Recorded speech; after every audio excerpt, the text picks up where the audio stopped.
If you're watching this, I'm dead.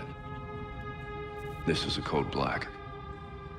This message was automatically triggered when I destroyed the cave and everything it contained.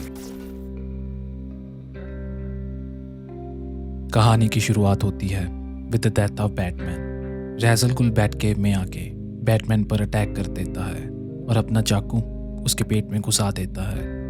अगर तुम्हें रज़ al गुल की कहानी नहीं पता तो ये वीडियो देख लो। रज़ अल गुल बैटमैन के ऊपर बहुत गुस्सा था क्योंकि गॉथम धीरे धीरे क्राइम के चंगुल में फंसता जा रहा था और बैटमैन कुछ नहीं कर पा रहा था। वो बैटमैन को बोलता है कि अब तुम्हारे होने से कोई फर्क नहीं पड़ता और आगे बढ़कर बैटमैन पर वार कर देता है। बैटमैन जो कि ऑलरेडी इंजर्ड था रज़ अल गुल से लड़ने की कोशिश करता है, पर वो जल्दी ही समझ जाता है कि रज़ अल गुल बहुत स्ट्रांग है। इससे पहले कि रज़ अल गुल बैटमैन को मार देता, बैटमैन नाइट्सफॉल प्रोटोकॉल एक्टिव कर देता है। इसके एक्टिवेट होते ही बैट केव डिस्ट्रॉय होने लगता है। बैटमैन और रज़ अल गुल केव डिस्ट्रॉय होने के कारण दोनों ही मर जाते हैं।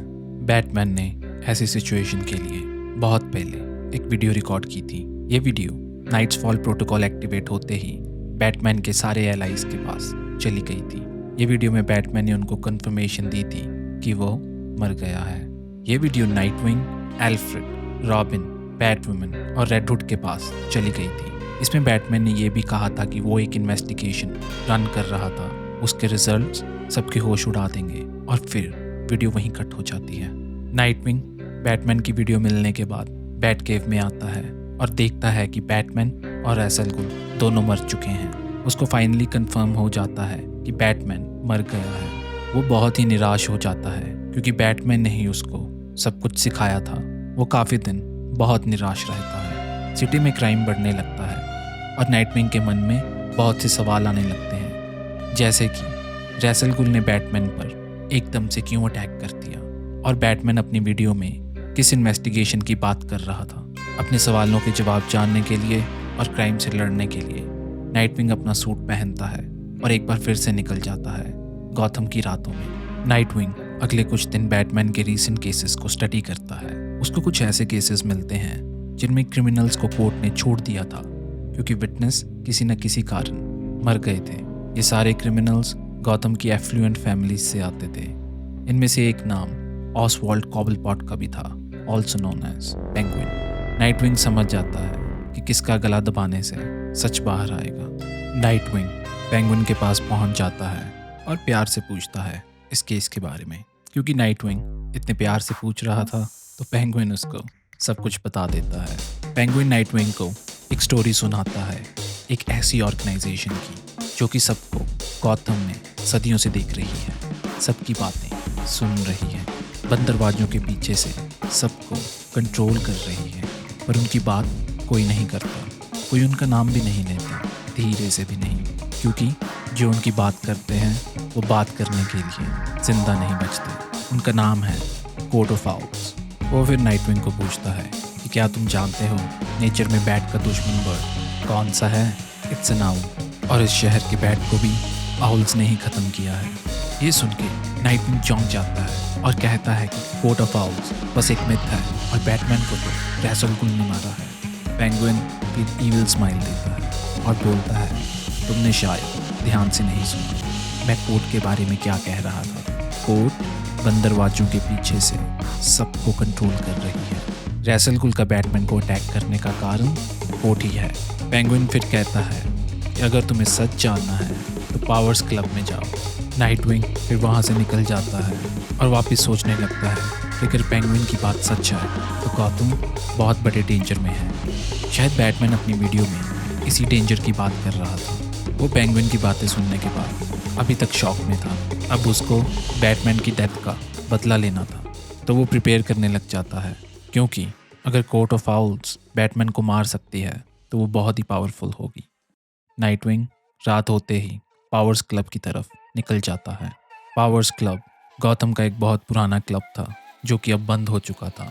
नाइटविंग क्लब में पहुंच के देखता है कि फ्लोर खून से लाल है। ये खून फ्रेश था, जिसका मतलब यहाँ कुछ देर पहले ही कुछ हुआ है। नाइटविंग को ज़मीन के नीचे एक चोर रास्ता मिल जाता है।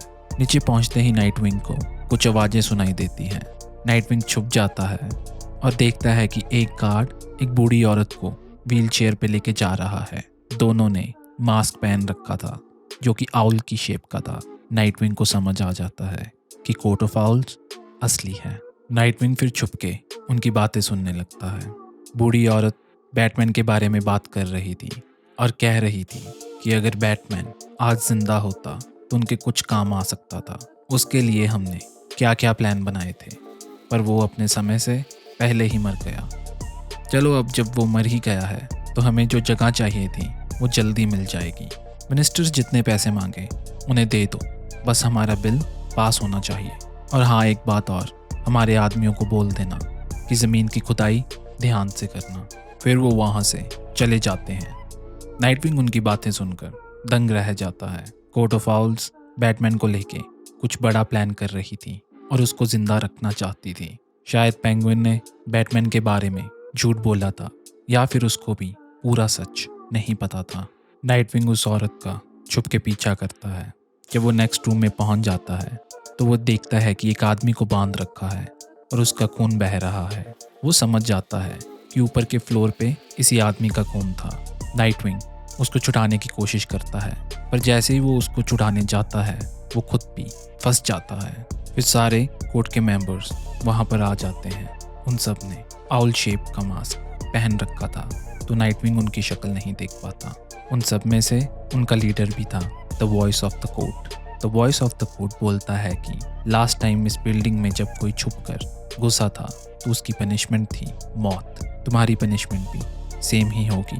फिर वो बंधे हुए आदमी की तरफ उंगली करके बोलता है कि तुमने हमारे साथ गद्दारी की है और तुम्हारी पनिशमेंट भी मौत ही है। एकदम से फ्लोर कोलैप्स कर जाता है। नाइटविंग और वो आदमी 30 फुट गहरी गुफा में गिर जाते हैं। आदमी गिरते ही मर जाता है। नाइटविंग अपनी ग्रैपल गन की मदद से सेफली लैंड करता है। उस आदमी की जेब से नाइटविंग को एक चाबी मिलती है जिस पे आउल बना हुआ था। नाइटविंग उस चाबी को अपने पास रख लेता है और वहां से निकल जाता है।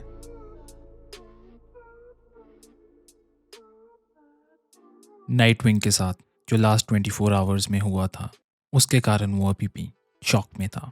उसके पास अब जवाब तो थे, पर अब जवाबों से ज़्यादा उसके पास सवाल थे। जैसे कि कोर्ट ने बैटमैन को लेके क्या प्लान्स बनाए थे, कोर्ट किस जगह खोदने की बात कर रहे थे और क्यों, कोर्ट पार्लियामेंट में कौन सा बिल पास करवाने की बात कर रही थी। ये सवाल नाइटविंग के दिमाग में आ रहे थे और उसके पास उनका कोई जवाब नहीं था। हाँ, बस एक बात पक्की थी कि कोर्ट रियल है और उनके गौतम को लेके कुछ प्लान्स हैं जो कि बिल्कुल भी अच्छे नहीं हैं। नाइटविंग को बैटमैन का लास्ट मैसेज याद आने लगता है और वो सोचता है कि शायद बैटमैन कोर्ट ऑफ आउल्स को इन्वेस्टिगेट कर रहा था और बैटमैन अपने मैसेज में कोर्ट की ही बात कर रहा था। पर फिर रैसल गुल ने बैटमैन को क्यों अटैक किया और उसे मारने की कोशिश क्यों की? क्या कड़ी है जो बैटमैन, रैसल गुल और कोर्ट को जोड़ती है? वो बैटमैन के नोट्स देख रहा था जब उसको एक नाम डॉक्टर लैंगस्ट्रॉम दिखता है। लैंगस्ट्रॉम एक जूलॉजिस्ट था। जूलॉजिस्ट्स एनिमल्स की स्टडी करते हैं। नाइटविंग जब लैंगस्ट्रॉम की लाइब्रेरी में क्लूज ढूंढ रहा था तो उसको एक अलमारी के पीछे चोर रास्ता मिलता है। नाइटविंग जब वहाँ पे जाके देखता है तो उसको लैंगस्ट्रॉम की बॉडी चेयर पे मिलती है। लैंगस्ट्रॉम उस लैब में बहुत से अजीब एक्सपेरिमेंट कर रहा था। जब नाइटविंग लैंगस्ट्रॉम के कंप्यूटर को सर्च करता है तो उसे पता चलता है कि जिन लोगों पे लैंगस्ट्रॉम एक्सपेरिमेंट कर रहा था वो सारे क्रिमिनल्स थे। पर लैंगस्ट्रॉम क्या ढूंढ रहा था? नाइटविंग को लैंगस्ट्रॉम के कंप्यूटर में एक मैप दिखता है। वो मैप लीड कर रहा था एक ऐसी टनल को जहाँ पे लैंगस्ट्रॉम ने एक बहुत बड़ी लैब बना रखी थी। नाइटविंग उस मैप को डाउनलोड कर लेता है और वहाँ पहुँच जाता है। टनल के अंदर जाके नाइटविंग को लगता है कि जैसे उसका कोई पीछा कर रहा है। टनल बहुत ही बड़ी थी। कुछ समय बाद नाइटविंग लैंगस्ट्रॉम की लैब ढूंढ लेता है। नाइटविंग को लैब में एक डायनीजियम नाम का केमिकल मिलता है। जैसे ही नाइटविंग उस केमिकल को अपनी पॉकेट में डालता है तो दीवार के खोल में से उसको किसी की चमकती हुई आंखें दिखती हैं। उसकी शक्ल पे भी आउल का मास्क था। नाइटविंग समझ जाता है कि लैंगस्ट्रॉम कोर्ट ऑफ आउल्स के लिए काम कर रहा था। नाइटविंग मास्क पहने हुए क्रिएचर से लड़ता है पर क्रिएचर बहुत ही फास्ट निकलता है। नाइटविंग अपनी स्टिक से स्पार्क्स क्रिएचर पे फेंकता है और मौका देखते ही उसका गला दबाकर उसको बेहोश कर देता है। नाइटविंग को फिर काफ़ी सारी क्रिएचर्स की आवाज़ें आने लगती हैं। नाइटविंग वहाँ से निकलने ही लगता है पर एक आवाज़ सुनकर रुक जाता है। ये आवाज़ तो उसने पहले सुन रखी थी और ये आवाज़ थी the voice of the code. Voice of the code Nightwing को बोलता है कि मैं हैरान हूँ कि तुम बच कैसे गए। गौतम हमारा है और जो भी बीच में आएगा मारा जाएगा। एकदम से बहुत सारी क्रिएचर्स नाइटविंग पे अटैक कर देते हैं। नाइटविंग वहाँ से भागता है और बच के टनल से निकल जाता है। वो एक्सप्लोजिव्स का यूज़ करके टनल की एंट्रेंस को गिरा देता है और क्रिएचर्स को वहीं फंसा देता है।